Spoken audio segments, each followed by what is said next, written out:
Hello dear students, my name is Ashish Sharma. I am PGD at Aztec IT School.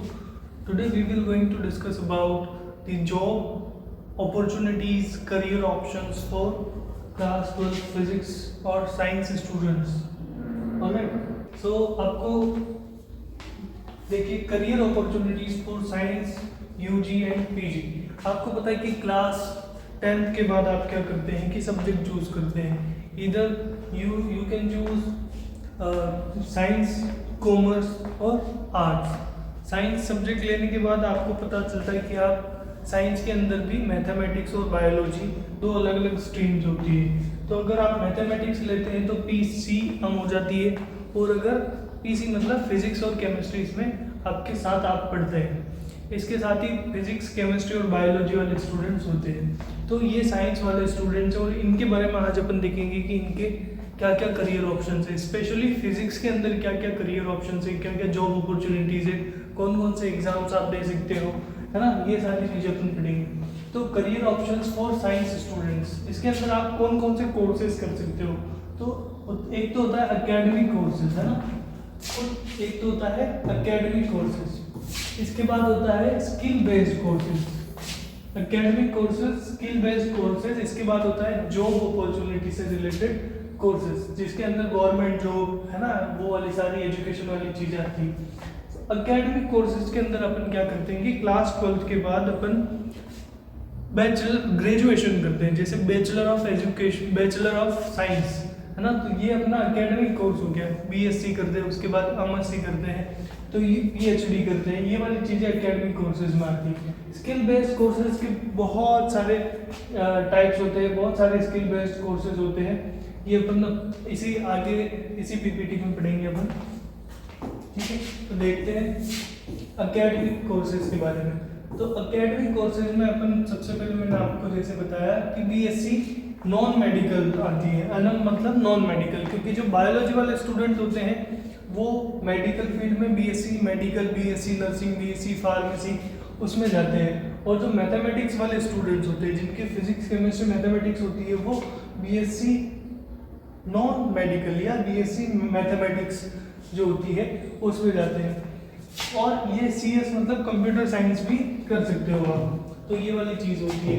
इसके बाद देखो BSc करने के बाद, बीएससी होती है आपकी जनरली 3 इयर्स की होती है ना। बीएससी करते हो बैचलर ऑफ साइंस, ये 3 साल की होती है। इसके बाद आप क्या करते हो, इसके बाद अगर आप चाहो तो सीधा बीएड कर सकते हो। अगर आपको एजुकेशन फील्ड में जाना है, आपको टीचिंग करनी है, तो आप बीएड कर सकते हो। और बीएड के बाद आप एक एग्ज़ाम होता है राजस्थान का, रीट एग्ज़ाम, है ना। रीट एग्ज़ाम जो होता है, ये रीट एग्ज़ाम दे सकते हो, है ना। राजस्थान एंट्रेंस एग्जामिनेशन, है ना, राजस्थान एलिजिबिलिटी एंट्रेंस टेस्ट ऐसा कुछ होता है। ये रीट दे सकते हो आप 3rd ग्रेड टीचर बनने के लिए, है ना। अगर आपको टीचर बनना है, टीचिंग करनी है, तो आप 3rd ग्रेड टीचर बन सकते हो। रीट का एग्जामिनेशन देखिए, इसमें आप 6 to 8 वाले स्टूडेंट्स होते हैं उसको पढ़ा सकते हो जब आप बीएड करते हो। तो ये होता है लेवल 2, है ना। ये मैंने आपको एक्स्ट्रा बता दिया है। इस अपन बात करते हैं बीएससी के बारे में। तो जैसे ही आपने बीएससी की, उसके बाद आप क्या करते हैं, उसके बाद आप कर सकते हैं मास्टर्स इन फिजिक्स, मास्टर्स, है ना, मास्टर्स इन फिजिक्स कर सकते हैं, मास्टर इन मैथमेटिक्स कर सकते हैं, मास्टर्स इन केमिस्ट्री कर सकते हैं। मैं आपको आज फिजिक्स के बारे में बताऊंगा। तो मास्टर्स इन फिजिक्स कर सकते हो, मास्टर्स इन, है ना, फिजिक्स आपको पता है फिजिक्स में। इसके बाद masters in applied physics. Applied physics क्या होता है कि जो ये मास्टर्स इन फिजिक्स जो होता है ये थोड़ा थ्योरेटिकल होता है। थ्योरेटिकल फिजिक्स जो होती है पढ़नी हो तो आप बीएससी करते हो, एमएससी करते हो। सो एमएससी फिजिक्स अप्लाइड में अपन क्या करते हैं, एमएससी फिजिक्स जो अप्लाइड होता है उसके अंदर जो एमएससी फिजिक्स के अंदर जो थ्योरेटिकल पोर्शन होता है उसके बारे में पढ़ाया जाता है। और एमएससी फिजिक्स अप्लाइड जो होती है इसमें अपन क्या करते हैं कि जो प्रैक्टिकल एप्लीकेशंस जो होती है फिजिक्स की उसके बारे में स्टडी करते हैं। तो एप्लीकेशंस ऑफ जो फिजिक्स होती है ये फिजिक्स की एप्लीकेशंस के ऊपर वर्क करता है, या स्टडी करते हैं अपन इस पर। फिजिक्स एप्लीकेशन जो होती है उसमें उसके बारे में स्टडी की जाती है इसमें। इसके बाद आता है एमएससी स्पेस एंड एस्ट्रोफिजिक्स। तो इसमें क्या, अगर आप जैसे पूरे यूनिवर्स के बारे में स्टडी करना चाहते हैं या फिर आप स्पेस के बारे में स्टडी करते हैं। स्पेस क्या होता है, जो अर्थ के एटमॉस्फेयर से जो आगे का जो पार्ट होता है उसके बारे में स्टडी करना चाहते हैं। स्टार्स, मून्स, सेलेस्टियल बॉडीज, इन सब के बारे में, सैटेलाइट्स, है ना, ये सारी चीज़ों के बारे में स्टडी करना एमएससी स्पेस एंड एस्ट्रोफिजिक्स के अंदर आता है ना। इसके बाद एमएससी अप्लाइड इलेक्ट्रॉनिक्स। अगर आप इलेक्ट्रॉनिक्स जो चीज़ें होती है, सेमीकंडक्टर, इलेक्ट्रॉनिक कंपोनेंट्स और जो इलेक्ट्रॉनिक डिवाइसेस होती है उसके बारे में स्टडी करना चाहते हैं तो एमएससी अप्लाइड इलेक्ट्रॉनिक्स में जाते हो। अप्लाइड का मैंने आपको बताया कि जो फिजिक्स की एप्लीकेशंस होती है उसके बारे में स्टडी की जाती है ना। इसके बाद आप बात करते हैं एमएससी जियोफिजिक्स। एमएससी जियोफिजिक्स क्या होता है, इसके अंदर जो फिजिक्स का नॉलेज होता है, फिजिक्स का जो थ्योरेटिकल नॉलेज होता है उसको जियोलॉजी के अंदर अप्लाई करना जियोफिजिक्स हो जाता है ना। तो जियोफिजिक्स के अंदर क्या होता है कि जो अर्थ होती है, अर्थ के अंदर कौन कौन सी चीज़ें होती है, किस तरीके से वर्क करती है, वो सारी चीज़ें, जैसे वोल्केनो वगैरह, और अर्थ के अंदर या ग्रेविटी के बारे में बात करना, अर्थ की सरफेस के बारे में, किस मटेरियल से बना है, तो अर्थ के बारे में, अर्थ के अंदर और अर्थ के बाहर, ये सारी चीज़ें स्टडी की जाती है जियोफिजिक्स के अंदर। इसके बाद में एमएससी मेडिकल फिजिक्स, यानी कि जो फिजिक्स होता है उसका यूज़ मेडिकल साइंस के अंदर भी होता है, तो वहाँ पर भी आप एमएससी यानी मास्टर्स इन मेडिकल फिजिक्स कर सकते हैं। इसमें भी जो फिजिक्स का जो थ्योरेटिकल नॉलेज होता है, फिजिक्स का प्रैक्टिकल नॉलेज होता है, उसको आप मेडिकल फील्ड के अंदर अप्लाई करते हैं, मेडिकल साइंस में अप्लाई करते हैं। फॉर एग्जांपल जैसे एक्सरे होता है, एमआरआईज होती है ना, अल्ट्रासाउंड जो होता है, ये सारी चीज़ें फिजिक्स से कॉन्सेप्ट होते हैं जो मेडिकल साइंस के अंदर यूज़ किए जाते हैं। तो ये एमएससी मेडिकल फिजिक्स है ना, अपन बीएससी के बाद ये भी कर सकते हैं। इसके बाद MSc atomic and molecular physics, जो एटम्स होते हैं, इलेक्ट्रॉन्स होते हैं या फिर मॉलिक्यूल्स होते हैं, उनके एक दूसरे से इंटरेक्शन करने पर ये सारी चीज़ें अपन एटॉमिक एंड मॉलिक्यूलर फिजिक्स के अंदर पढ़ते हैं। इसके साथ में एक स्पेक्ट्रोस्कोपी आता है इसके अंदर, तो वो चीज़ भी अपन इसके अंदर या अलग से पढ़ सकते हैं। इसके बाद MSc vacuum sciences. Vacuum sciences क्या होता है कि जो गैसेज होती है ना, गैसेज के अंदर अपन प्रेशर कम कर देते तो उसका जो इफेक्ट होता है वो सारी चीज़ें वैक्यूम जो होता है या गैसेज के अंदर प्रेशर कम करने से या वैक्यूम जो होता है उससे रिलेटेड जो साइंस होती है उसकी स्टडी इसमें की जाती है ना। इसके बाद MSc PhD integrated course. Integrated course क्या होता है, आपको पता है कि जो बीएससी होती है आपको पता है 3 इयर्स में होती है। इसके बाद एमएससी होता है, उसको एमएससी फिजिक्स जनरली 2 इयर्स के अंदर हो जाती है ना।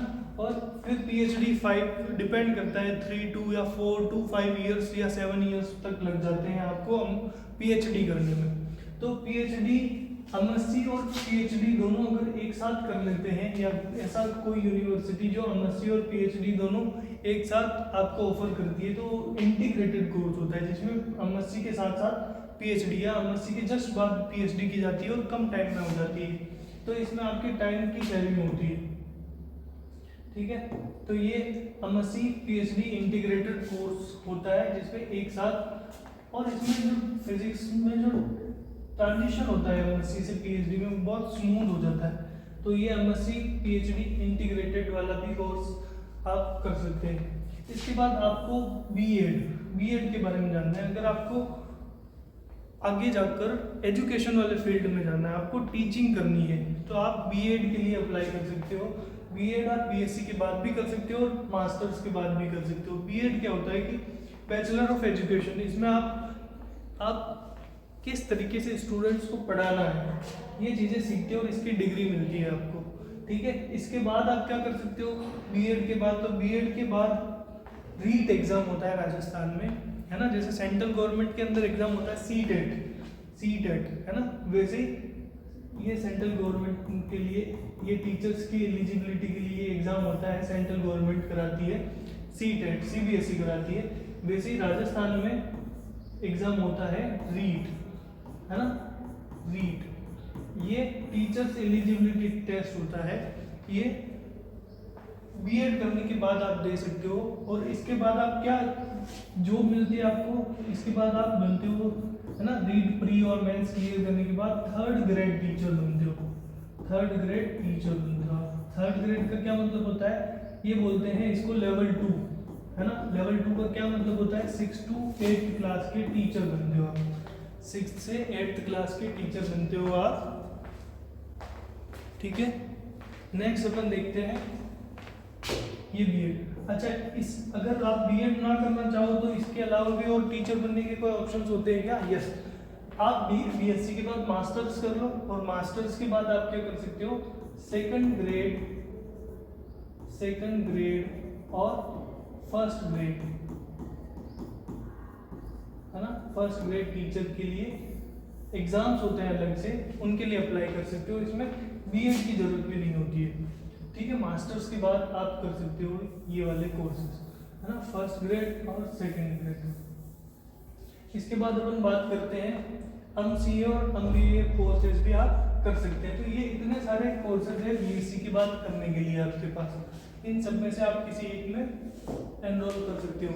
अब जो स्टूडेंट्स इंजीनियरिंग करना चाहते हैं उनके लिए अलग से कोर्सेज है। ये सिर्फ थ्योरेटिकल स्टडी जो होती है जनरली, उसके बारे में आपको बताया गया है, ठीक है। इसके बाद स्किल बेस्ड जो कोर्सेज होते हैं वो कौन कौन से होते हैं, तो वेरियस बहुत सारे स्किल बेस्ड कोर्सेज होते हैं, इनको भी आप देख सकते हैं। Consultant network security, forensic specialist, security infrastructure specialist, duty manager, associate analytics, junior data associate, है ना, penetration tester, chief miller, food microbiologist, ये instructional designer, assessing designer, agri commodity quality, electronic trading supervisor, ये सारी चीज़ें, ये सारे skill based, इन सबको आप देख सकते हो एक एक को, ठीक है। इसके बाद अपन देखते हैं कि अगर आप मास्टर्स करने के बाद अगर आप एडमिनिस्ट्रेशन में जाना चाहते हैं, एडमिनिस्ट्रेशन के अंदर जाना चाहते हैं, तो अब दो तरीके से, जैसे आप अगर टीचर बनना चाहते हैं तो आप सेंट्रल गवर्नमेंट के अंडर टीचर बनना चाहेंगे या स्टेट गवर्नमेंट के अंदर। सेंट्रल गवर्नमेंट बनना चाहते हैं तो आपको सेंटर का टीचर्स एलिजिबिलिटी टेस्ट जो होता है वो क्वालिफाई करना पड़ेगा। उसके बाद जो आप टीचर बनना चाहते हो जिस लेवल के या जहाँ वैकेंसी निकली है उस वैकेंसी के लिए अप्लाई कर सकते हो। वैसे ही राजस्थान के अंदर बात करें तो रीट होता है, वो आपको पता है कि रीट जो होता है वो पास करना पड़ता है। इसके बाद आप टीचर बन सकते हो, थर्ड ग्रेड वगैरह। सेकंड ग्रेड और फर्स्ट ग्रेड के लिए आप डायरेक्टली अप्लाई कर सकते हो। अगर आपको असिस्टेंट प्रोफेसर बनना है, अगर आपको असिस्टेंट प्रोफेसर बनना है तो उसके बाद आप क्या करते हो, एमएससी के बाद, मास्टर्स ऑफ साइंस के बाद आप क्या करते हो, नेट का एग्जाम क्वालिफाई करते हो, है ना। वो भी मैं आपको बताऊंगा अभी, नेट का एग्जाम देते हो, ये सारी चीज़ें भी बताएंगे। तो इससे पहले आप देखिए कि यूपीएससी और आरपीएससी, है ना, एग्जाम फॉर साइंस, ये आरपीएससी लिखा है। इसके बाद अगर आप एडमिनिस्ट्रेशन में जाना चाहते हो तो आप आईएफएस, इंडियन फॉरेन सर्विसेज, है ना, आईएएस होता है, वैसे आईएफएस होता है, एक वैकेंसी होती है आईएफएस।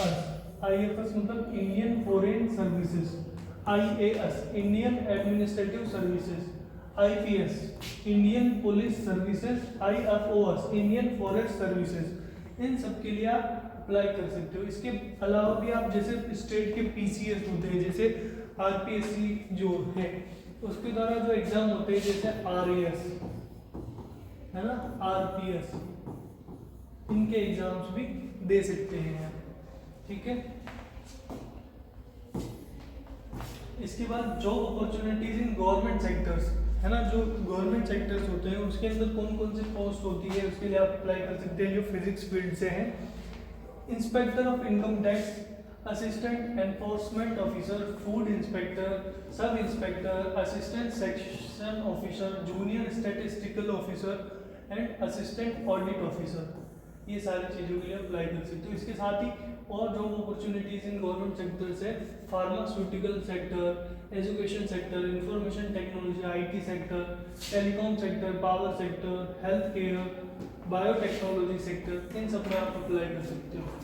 इसके बाद है नेशनल एग्जाम्स, एमएससी फिजिक्स के बाद आप कौन कौन से एग्जाम दे सकते हो जिससे आप पीएचडी कर सकते हो, है ना। तो पीएचडी के लिए आपको क्या करना होता है कि नेट होता है, ये एग्जाम होता है ये क्वालिफाइंग इन नेचर होता है नेट और जेआरएफ। नेट जेआरएफ क्या होता है? National eligibility test. इसमें आपको क्या होता है कि एमएससी जो होती है ना, एमएससी के जस्ट बाद आप ये एग्जाम देते हो पीएचडी करने के लिए, है ना, पीएचडी करने के लिए आप ये एग्जाम देते हो।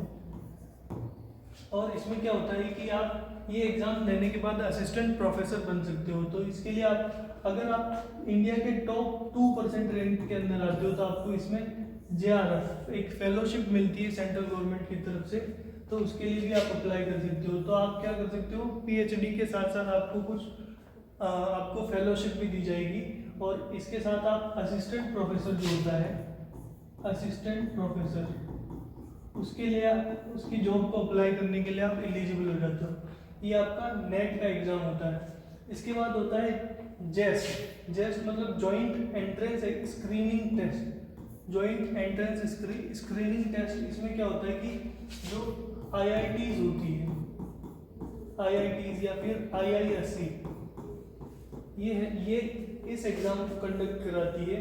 और इसमें क्या आप इसके इन इंस्टीट्यूट जो है इसके अंदर आप पीएचडी कर सकते हैं, इनके अंदर पीएचडी कर सकते हैं, है ना।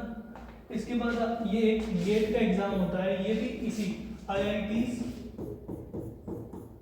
और आईआईएससी, है ना, इंडियन इंस्टीट्यूट ऑफ साइंस और Indian Institute of science and technology, इनके द्वारा जो होता है ये गेट एग्जामिनेशन होता है।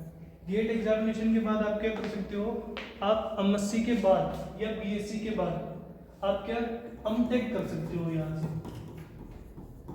है ना, इन रेप्यूटेड इंस्टीट्यूट से। इसके साथ ही मास्टर्स ऑफ इंजीनियरिंग कर सकते हैं आप इस गेट एग्जाम के बाद। इसके बाद आईआईटी जेम। आईआईटी जेम क्या होता है?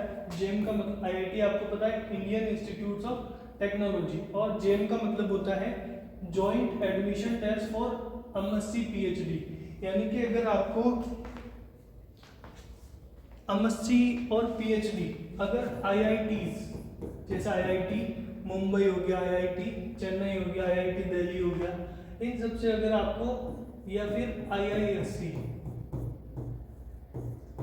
इससे आपको एमएससी और पीएचडी करनी है, तो आप ये वाला एग्जाम देते हो। कब? आप या तो एमएससी के बाद या ग्रेजुएशन के जस्ट बाद आप ये एग्जाम्स दे सकते हैं, और इसके बाद आप आईआईटी जैसे रेप्यूटेड इंस्टीट्यूट से भी आप अपनी पीएचडी और एमएससी कर सकते हैं, ठीक है। इसके बाद job opportunities after MSc physics. MSc physics के बाद क्या क्या जॉब अपॉर्चुनिटीज है, देखो, रिसर्च फेलो, इसमें आपको कुछ पैसे भी मिलते हैं, इंसेंटिव मिलता है, उसके साथ साथ आप रिसर्च भी कर सकते हो। रिसर्च साइंटिस्ट जो होता है उसकी पोस्ट के लिए अप्लाई कर सकते हो। Medical physicist, radiation physicist, research associate, BARC, Bhabha atomic research centre, BARC के अंदर आप जूनियर साइंटिस्ट के लिए अप्लाई कर सकते हो, है ना। Bharat heavy electrical limited, oil and natural, ONGC, है ना, एनटीपीसी, इसरो, विप्रो, टीचिंग, इन सब के लिए आप अप्लाई कर सकते हो। Thank you so much.